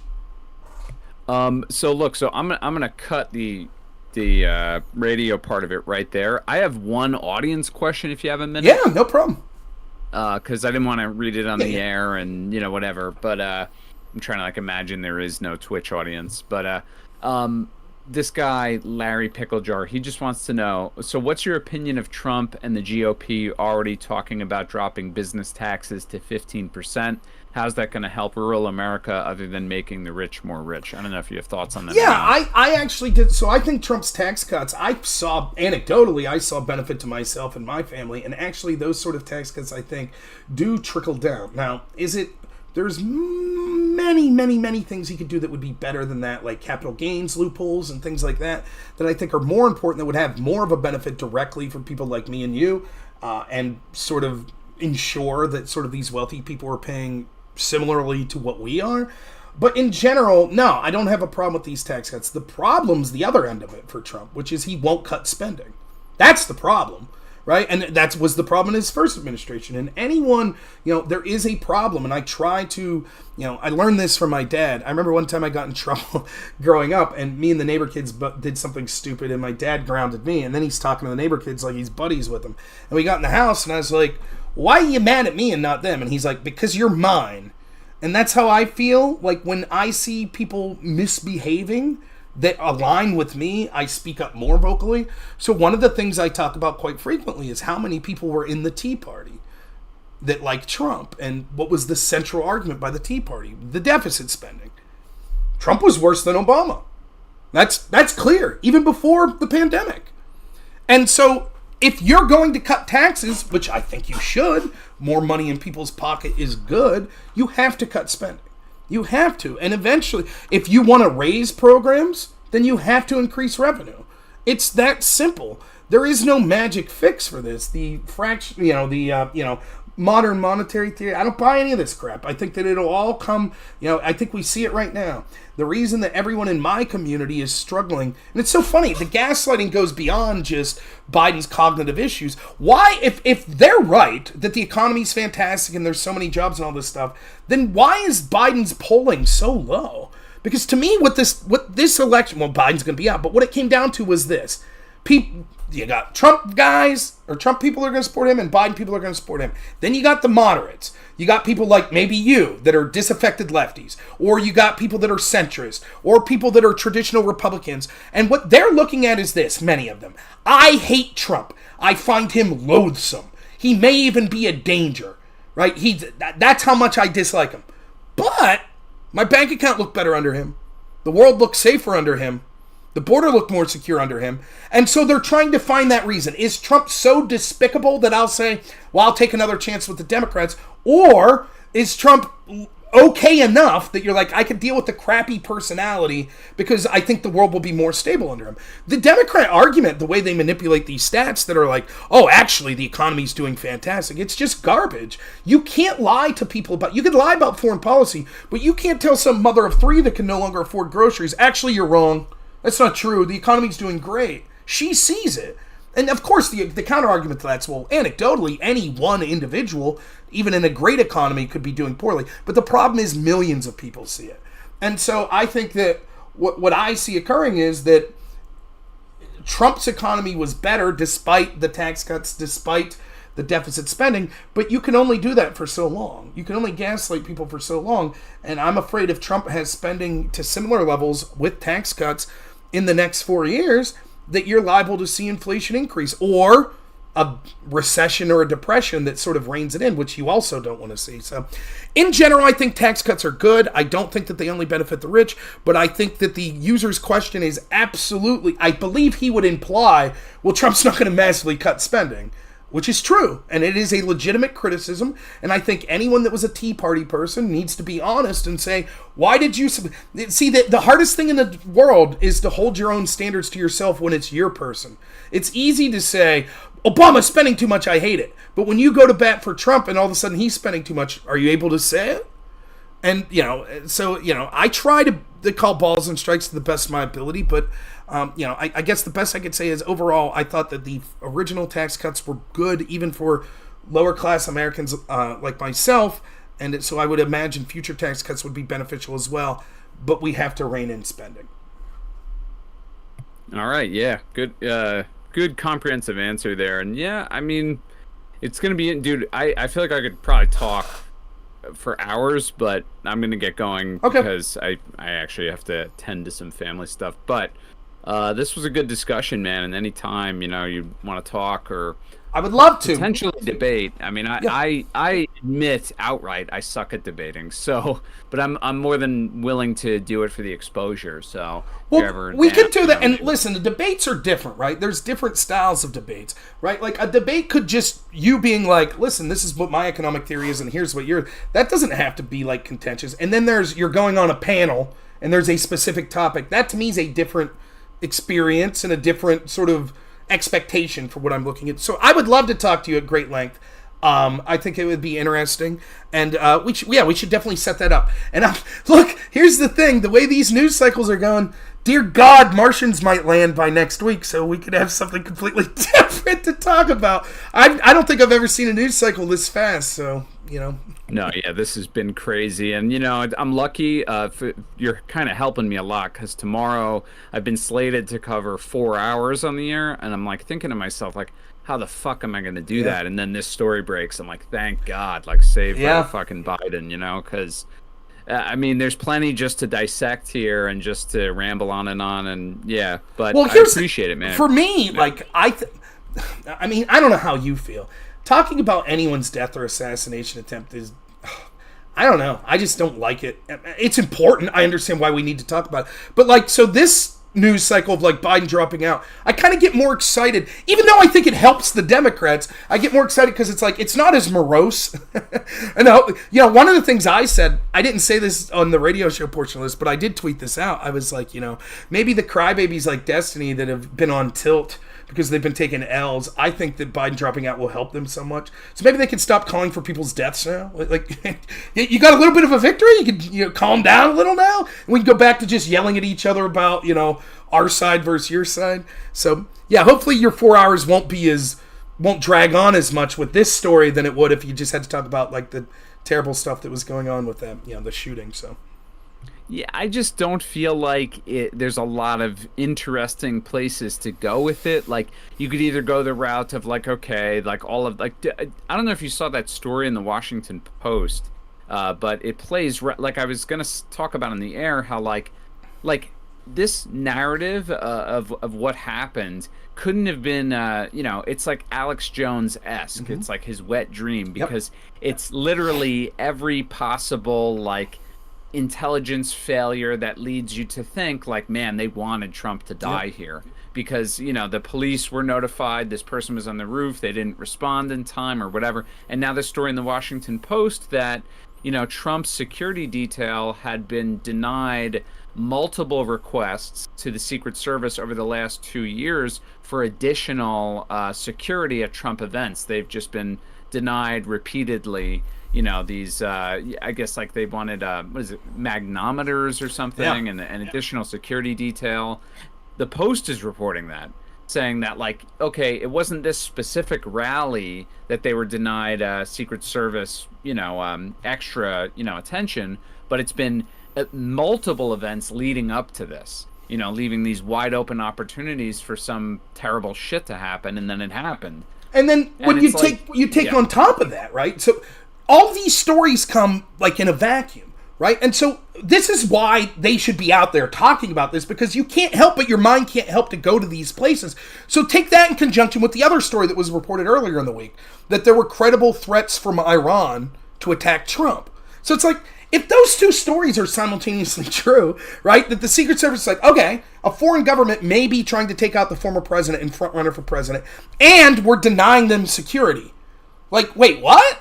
Like, and so it's like, but you don't know what to believe, because we're talking about the same news cycle that just assured us 6 hours ago, Biden saying, no way I'm dropping out.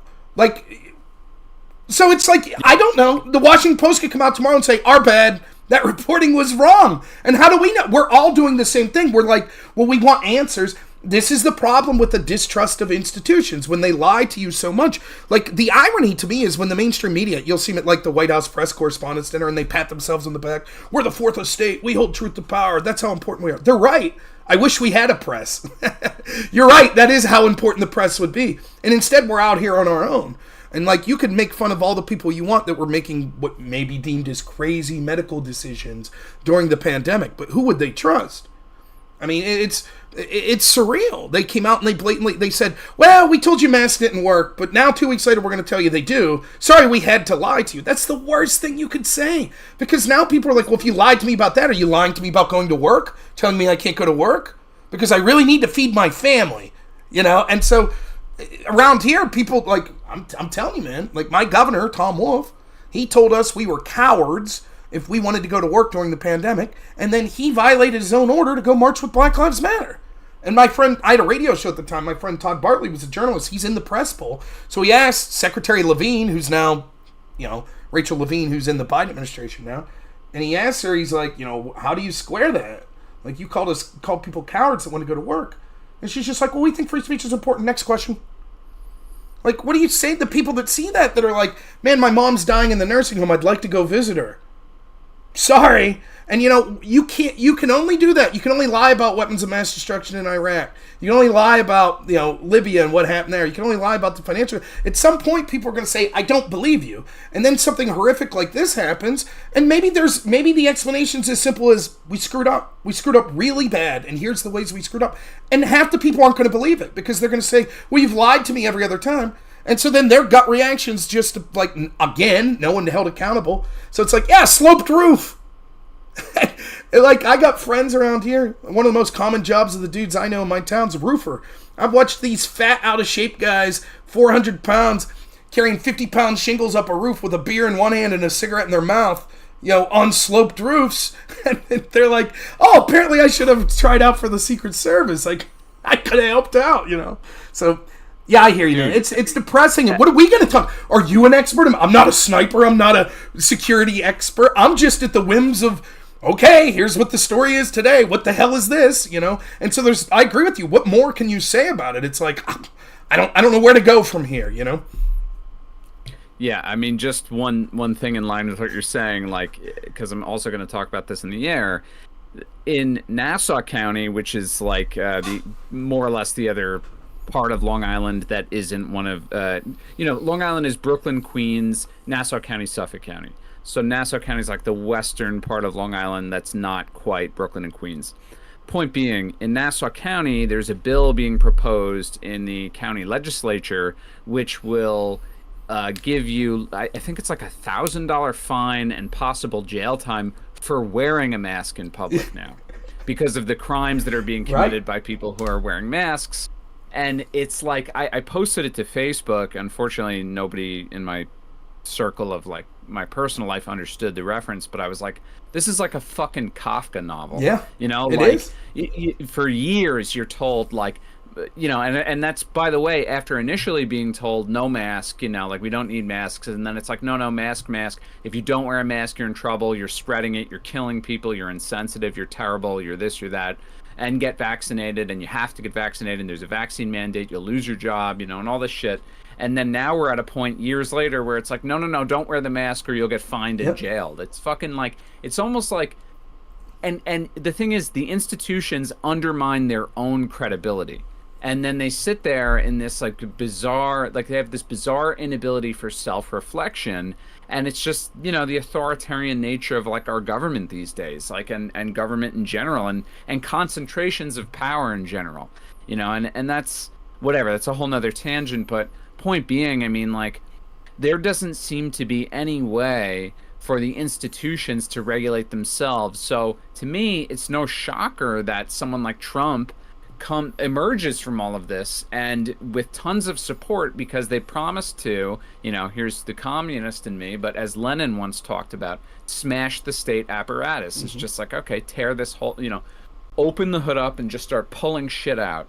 You know what I mean? Because it's not working, right? And this is better than just letting it continue to sputter along, right? Like, let's pull it apart. And to your point, I don't buy the Trump hype. I don't think, he will really do anything other than what he did in his first term, which is appoint more establishment kind of people and just sort of try to be like the egotistical ruler on top of this. And when things go wrong, just point to this person and fire them and put someone else in. And, I don't think a lot's going to get done, but I understand the appeal completely.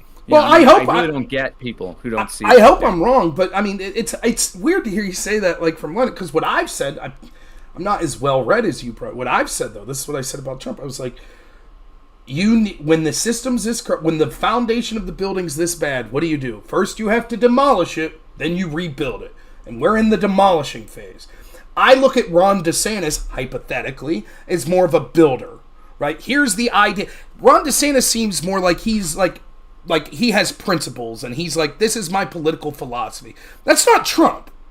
Trump's just like, there's a big problem, I'm just going to, throw gas on it and just torch it, right? That's his mentality, like, in a sense. But he doesn't do that. But that's the appeal of Trump. That's what the idea was that he was going to do.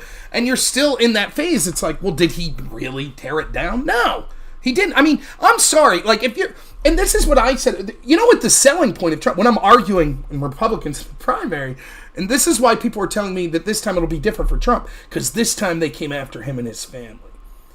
And so the hope that you have is not that Trump is principled or that he's very intelligent and sees the dangers of an out-of-control bureaucracy, but that for personal reasons he's pissed and he's going to take personal vengeance, which I'm like, well, I'll take that, but I still think no. I still think when push comes to shove, I think that he's of the mentality that it's all like a game. It's all a real estate battle. You bankrupt the company next to you over one piece of property, and then you're like, come on, let's go out to dinner. I'll buy you a nice steak. Sorry I bankrupted your company. That's how I think he looks at it. No hard feelings. the FBI tried to throw me in prison, whatever. If I could, I'll listen to Christopher Wray tomorrow when he tells me, oh, trust us, we really have to bomb Iran. I'll listen to him tomorrow, trust. And that's what I'm worried about. That's what will end up happening, that he'll just, one of the things is, if the Democrats are losing so bad, one of the things I would do if I'm in these institutions that I think are corrupt, I'd start buttering up Trump. You already see like Zuckerberg out there like, oh yeah, Trump, that was badass. And then like part of you can't help, look, you can hate Trump and still think that was badass, but you can't help but be cynical and like, oh, is this dude worried that this guy's going to come in office and go, Zuckerbucks cost me in 2020. Now you're done for it, So better get on his good side now. Hey, I think you're badass, Mr. Trump. And then if he becomes president, maybe you're like, by the way, remember when I said you were badass? I meant that shit. We should go to an MMA fight. Let's go. Call Dana. We'll go fucking hang out. Like, that's how I look at it. Like, and the irony to me is all these corporatist Dems, if they'd have just kissed his ass, I feel like he would have been like a quintessential corporatist Democrat president. He'd have been like, yeah, pro-choice. Whatever. That's what George Clooney told me to say,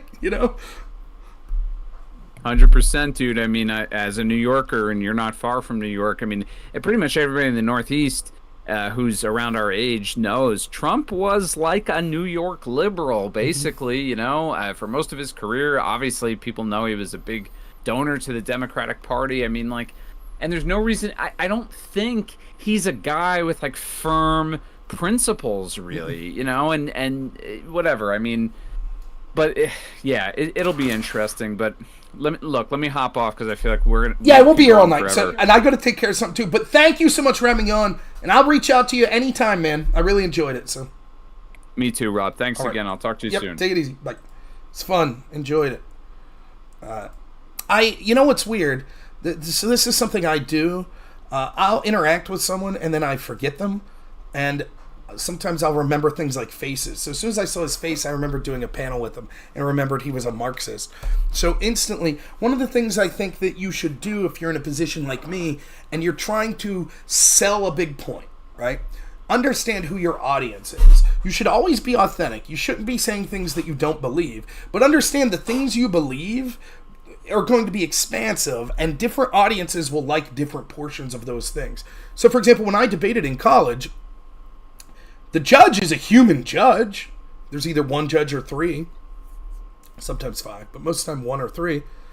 It doesn't matter if you lose the round 99 out of 100 times with a different judge in the back room. All you got to do is convince that one judge. Well, it's the same sort of with this. It's not a game, but similarly, there is a message to be sent for me, for people that are radically left-wing, for why I think that my populist beliefs are beliefs that they should share. And I've said this many a time, that I think that there was more in common with the Tea Party and Occupy Wall Street than there was differences. Now, if you look at the characters sort of like college age, like hippie type people in Occupy Wall Street and sort of farmer looking older people in the Tea Party, you would say personality-wise, they don't have much in common. But they're both pointing to something, which is sort of the unfairness of the system, and what they see is sort of our government working for the extremely wealthy and not for the average person and working class. And those commonalities are more important than the differences, in my opinion. So if I get a chance to talk to an audience, a college-age audience on a radio program, where I could articulate, I'm not being inauthentic, I'm saying things that I say all the time, but I could package it in a way that they might say, yeah, I don't like Donald Trump. That guy had a lot of negative things to say about Trump, but I see where he's coming from. I see why it would maybe be important to consider voting for someone like him. So that's my goal when I'm doing an interview with something like that, is to be authentic, hopefully to keep it entertaining for my audience and their audience, but to also say, how can I move the ball in the direction of what I want politically while being authentic and talking to this specific audience. So hopefully that came across, and I hope that Nonsmoker's audience enjoys it. And, one thing I'll say is I definitely am too much of a talker. Like, particularly in interviews, I just go on and on and on. I don't feel so bad now that I found out he had 4 hours of material that he needs, so hopefully that helps him out, because I could certainly talk for 4 hours. So, why don't you give me a second? I gotta go check on something real quick. I heard a beeping, so it's probably just a battery needs replaced. But I'll be right back, and then we'll wrap it up not long after. So thank you.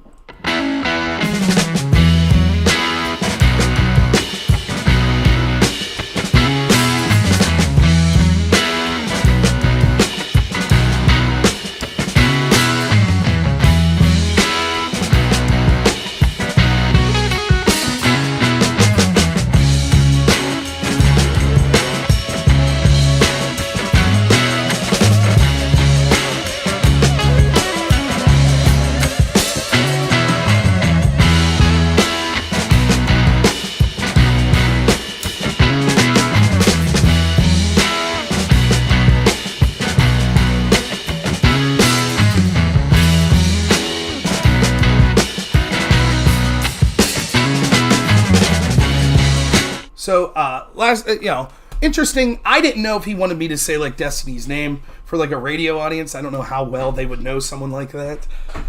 So I was just going to speak in the abstract, but I don't mind saying specific people's names on the issue. So yeah, anything else people want to cover? I probably will not be streaming in the next few days, though I am going to try to get back my editor. I have a backlog of short videos that he's clipped from the last week. So I'll try to put some of those short videos up on YouTube around noon tomorrow, so hopefully you'll find some of those.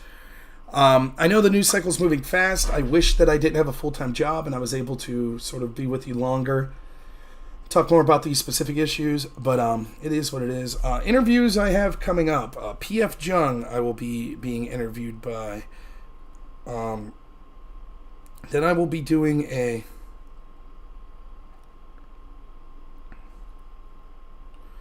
Spaces, the show, the podcast Let's Hang with Fernand, and that Spaces will be July 28th at 8 p.m., and I think that will take user call-ins, so I'll be doing that podcast.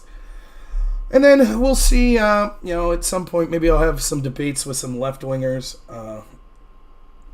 I like Nonsmoker, and here's the thing. Again, I think we have, it's a communist. I'm not a fan of the ideology of communism, but think of the agreements we have that I think are vastly important. The decrying of political violence and seeing sort of the dangerous steps going down that road could lead to, sort of a distrust of these institutions and institutional corruption. I think that when you could build off of sort of agreements that you have that are more important than the differences, it was not a smoke detector battery. It was the problem with the TV is what it was. Debate Destiny again. I will at some point. But what's that look like? Do I call into a show and debate him on his show? It's not going to be very productive, Now, I've reached out, though. I have. And I asked if he wanted to talk about things. So we'll see. I'm sure it'll happen eventually. I reached out to Lex Friedman. Lex Friedman was looking to set up a debate between Destiny and someone. I thought I would be an ideal candidate for that. Fresh and Fit offered to host me and Andrew Wilson versus Destiny and a partner. I would do that. So, yeah, I'm certainly not running from a debate from anyone. I'll talk to anyone. And then that guy that was on a panel with me, Elder Draws, he wants to have a COVID debate with me, which I'll be happy to do. Now, one of the problems with the COVID debate is all of my research and literature is on my home computer. I could still do the debate without that, but a lot of times, like, economic debates and COVID debates get in heavy amount of research, so it might behoove me to have access to that. But I mean, if it has to be when I'm not there, yeah, I don't want to go on whatever. I have nothing to say. I'm not, I don't mind. I think Andrew Wilson does a fine job on whatever. Don't get me wrong, but I don't really, what am I gonna say? Yeah, I think porn's bad. You shouldn't do porn. Yeah, that's probably true, Weld QC. So I don't know much about Lex Friedman, though, to be honest. But yeah, maybe he won't be doing anything with Destiny. Yeah, I know, Leaf Cat. I know you're joking, but there have been people. I've actually had an offer to go on whatever, and I was like, nah, I don't think I had anything. I don't think it's really the content that I'm after. Yeah, it is funny. You're right, EOD. So, it's good to see you here, EOD. I wasn't looking at most of the chat, but I brought you up, man, in that interview. Is sort of the moderation being insane on places like Twitch. So, yeah, no problem, EOD. I should have said something. I do feel really bad because I know it was like, I don't know when you got banned, but it was like, must have been not long after that. And I'm just streaming, and someone in my chat was like, "Did you see EOD got banned?" I was like, "What? Nuh-uh." And they're like, "Yeah." And then I was like, "Oh man, I got to reach out to him." And then I saw you a couple times in my chat after that and totally forgot. And then when you mentioned it the other day, I was like, "Oh shit, yeah, I forgot to ask him about that." But yeah, that's how. I'm sorry to say this. I don't even blame the streamers as much. Some of these communities, though, I remember way back in like 2019, 2020, I was on a Twitch panel and the topic of like trans rights came up, and all of a sudden I got like, must have been some conservative person who just started spamming me on my Twitch message board like, "Stop right now, don't say anything, you're about to get mass reported, you're going to lose your channel." And I was like, "Huh?" He's like, They're goading you into this, and then you're going to get mass reported. I'm just telling you. And so I was like, okay. And I just was like, I guess I don't have much to say on it. And sure enough, they're right. Now that I've learned more, it's like, yeah, that is exactly the type of shit that happens. So, all right, well, enjoy yourselves. I hope you all have a fantastic evening. I know I did. Hopefully, I will see you all in the near future. Thanks so much, and as always, have a good one.